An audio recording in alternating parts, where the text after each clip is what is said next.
walking lunge with twist. So I'm going to give you some Coach Julio tips with this too for safety. Let's go from a side view.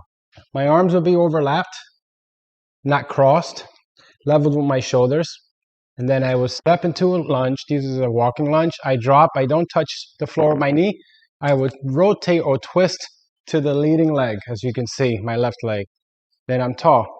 Now, if I was going to say, do this backwards, you would step back.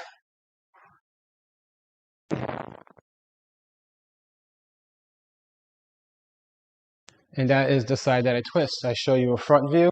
I step, drop, exhale. So Coach Julio pro tip, we don't turn our head with the movement. If you're doing a walking lunge, you do it for the prescribed reps. Always rotate to the side of the leading leg. And then you go back the same amount of repetitions, but still rotating to the leading leg. Enjoy the exercise.